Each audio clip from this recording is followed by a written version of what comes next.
Well, we are approaching the weekend. Patch 11.0.5 is out, and it's now been 1 week since we have had our update on how things have been going down in the raid. This will be, of course, a particularly spicy one because we are in the middle of observing the changes brought ahead by the patch. Mostly positive for some of the specs that received some significant buffs from the tuning of the patch. Patch 11.0.5 did bring us some genuine new S-tier specs, for example, in the raid in terms of performance, and then one outlier, perhaps a bit higher than that. Of course, we are talking about Outlaw. Now, what is interesting though about this one is that we already have Blizzard's confirmation that unlike the other fixes we mentioned yesterday, all of the bugs plaguing multiple specs, many of these, actually almost all of these by now have been adjusted. So the bugs to Death Knight's Sun Lane, the Kill Cleave bug of Hunter, the Blessing of Sacrifice bug of Paladin, the totems not working or Ascendance not working for Shaman, all of these have been fixed. Except for Outlaw Rogue, which not only is about to be fixed, but also Blizzard is now planning on removing clearly exploited runs from leaderboards and rolling back boss kills that abused this Outlaw bug and taking account actions where appropriate, so possibly even bans to players who abused this bug of Outlaw. We pointed yesterday the intricacy of this bug. You know, it's not something that can happen randomly, that you don't even know it's happening. You actually have to go out of your way to make this work. You had to be Trickster, you had to build up your capstone coup de grace until it procs, and then you respec to Fatebound. And once you respec to Fatebound, the buff of coup de grace would just bug out and remain on your character, giving you a finisher dispatch performed as a coup de grace, functioning as if it had consumed 5 additional combo points for free.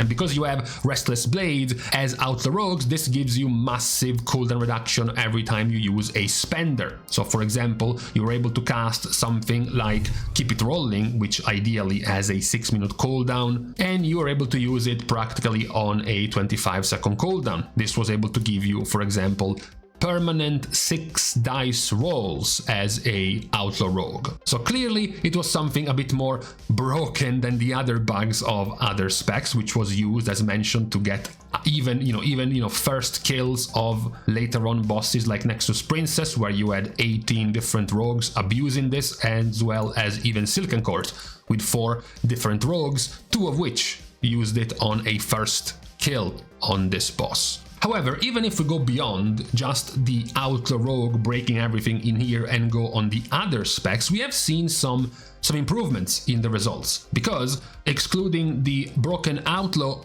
Elemental Shaman and BM Hunter are the biggest rising victors of this patch, after the initial nerf to Basilisk Collar practically tanking the performance of BM Hunter by a lot. This new patch has brought BM Hunter back again to being one of the, premier single target damage dealers in the raid. So even if we look at here, for example, at boss damage, you do have BM Hunter very high up. The other one rising by a comparable amount has been Elemental Shaman. Elemental Shaman, though, has perhaps changed even more, because they have now also, it's not just that they do more damage now, they have also abandoned Farseer. Now this damage can also be coming even in single target. Farseer was the single target choice, Stormbringer was the AoE choice. Now even in single target, you have been moving over to Stormbringer. If you look at Kaiveza, for example, which is a premier single target boss, and now you have practically a sea of Stormbringer shamans. And if we go, of course, back to 11.0, so before this set of buffs, the shamans were actually just playing as Farseer. That's the first, major change going the way of the performance of the specs. BM, just picking a random log, you will find BM and Shaman, Elemental Shaman, being one of the 2 better performers in single target. I think this is a definite overall win for the flavor of the spec. Before, one of the biggest problems of Elemental Shaman was being extremely lopsided. Either your elemental lightning flavored build wins and you play Stormbringer and you spam lightning bolt, or your lava burst fire flavor build wins and you go the fire side, you go Farseer and you spam lava burst. This patch has, at least for now, done a good job at spreading out what you are doing with your buttons. You still spam a lot of lightning bolt being Stormbringer, but the spenders plus the lava burst, your own tempest, upgrading lightning bolt, as well as rotating Ice Fury, and of course consuming Frost Shock as well, has gotten slightly more diverse compared to before. One of the other unique things going the way of Elemental is that now, for the first time in, well, what feels like a lot, is that now they actually do have a proper, legitimate burst cooldown. You know, it's not often that you see elemental shamans playing with an actual cooldown trinket. Now they do. Now they are all going back to hunting this trinket they weren't even using before, because now they do have legitimate burst windows, good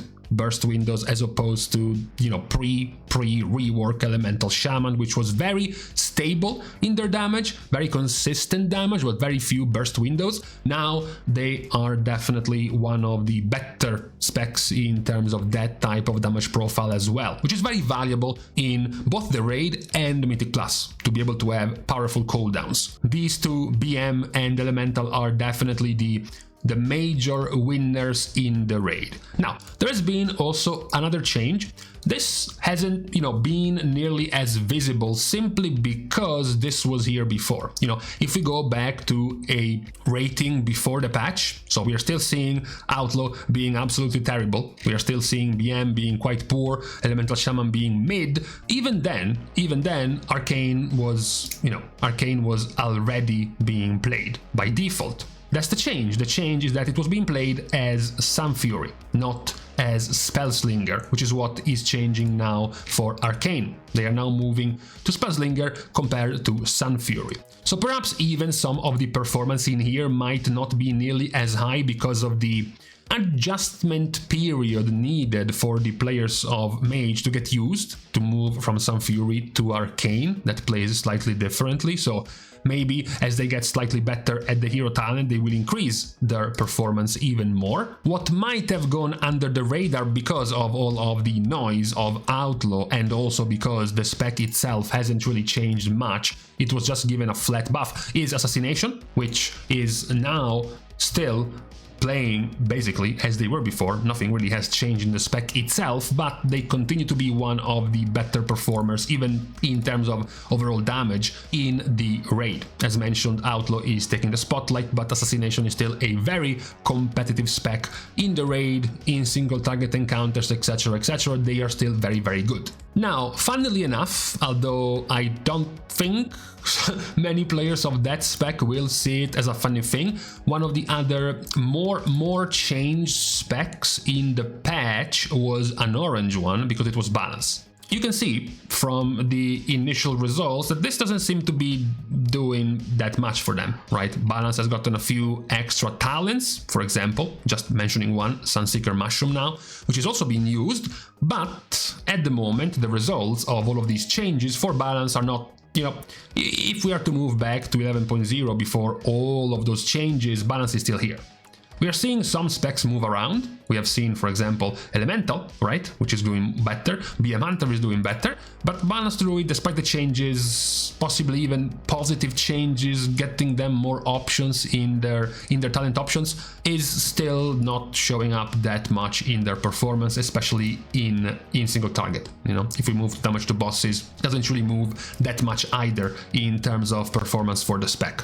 So overall, in terms of biggest winners of this patch for now, you have Elemental as well as Beast Mastery. And we can say continued winner, because they weren't doing bad before, Assassination Rogue as well as Arcane, which has switched hero talents but continues doing pretty well. We can mention just a bit Marksmanship, Because yes, the biggest growth and the biggest improvement has gone the way of BM, right? BM even, for example, moving to pack leader, which is very funny. It's very funny that BM has moved over to pack leader because much of the 11.0.5 changes to BM were actually to practically rework Dark Ranger altogether. However, most of those pretty good buffs were in AoE anyways, and now with the changes, BM has gone pack leader. Especially primarily in single target. This is now the clear option, the clear winner in the raid, in single target fights. Pack leader BM Hunter is the new pick. So you have the improvement of BM as well as a change of hero talent. The same is going down the road of marksmanship. Marksmanship isn't getting nearly as much of a spotlight simply because, number one, they are continuing in playing Dark Ranger. So unlike BM, for them, the updated Dark Ranger is still the to-go choice, but also because BM Hunter was doing worse than marksmanship before. Especially in anything that had multi-target fights, BM Hunter was losing out to marksmanship in that damage. Even if we move for a second, just for a second in Mythic Plus, which we're not supposed to talk about for today, but just for a second, you know, prior to this patch, you know, just the previous weeks, you had marksmanship quite high and BM absolutely terrible. The week after that, marksmanship was here, BM was here. The week after that, same thing. And now with the patch change, you have BM now at a decent level. So overall, the bigger gain between the two definitely goes to BM. So there is not much to point out when it comes to losers because we have already mentioned the losers. The losers are the specs that didn't get any changes and were not doing well to begin with, right? Like the warrior specs, if anything, they actually got a slight AoE nerf, especially Fury. The warlock specs we mentioned, Shadow Priest we mentioned, so those have remained in the loser slot for this beginning of 11.0.5. Now, for once, for the past month, we have mentioned that the spotlighting changes every week we were looking at this was being stolen by the healers. For once, this week, it was to the DPS. Because for healers, we haven't really gotten that many changes. We have gotten bugs. That's what we have gotten. Because Shaman, for example, for the first couple of days had Ascendance not working, so they have kind of scuffed their initial performance of 11.0.5. So it's hard, at least initially in these first few days, to see any major changes. You had Evoker first and then Discipline, Holy Paladin and Resto Druid. You move over to 11.0.5. It's still the same 4 specs, pretty much. It is still a bit too early to see any meaningful and major changes, especially not nearly as big, not nearly as large as the changes we have seen so far for the DPS specs being affected by the 11.0.5 tuning. That was definitely the recap for today, what we can observe from the first few days of 11.0.5, the positive growth of Elemental across the board, also switching hero talent to Stormbringer, BM doing the same while switching hero talent to Pack Leader, Arcane Mage not changing and remaining strong as they were, but moving over to Spellslinger from Sun Fury. These were the highlights of the positive changes in these first few days of the new patch. You know, bugs permitting, you know, excluding some of the issues some specs have been having with all the bugs, as well as, of course, the big outlier of Outlaw Rogue. So for today, on this Friday, according to some, the beginning of the weekend, this was the recap for the 5th week, or we should now say the first week of patch 11.0.5 just beginning. We will see next week with the full end of this week and the first few days of the next reset, how things will have sort of settled after the changes as well as the bug fixes coming down on all of these specs. But for today, on this Friday, it is now time to leave each other. We're starting as usual the goodbyes by thanking everyone for having watched the video, but also for supporting completely for free by liking and commenting down below, as well as subscribing to the channel itself. Now, with these things out of the way, thank you guys again for watching. See you guys tomorrow, and in the meantime, man, I like it. It's pretty relaxing, but it's been raining for like 5 days in a row. Pretty surprising.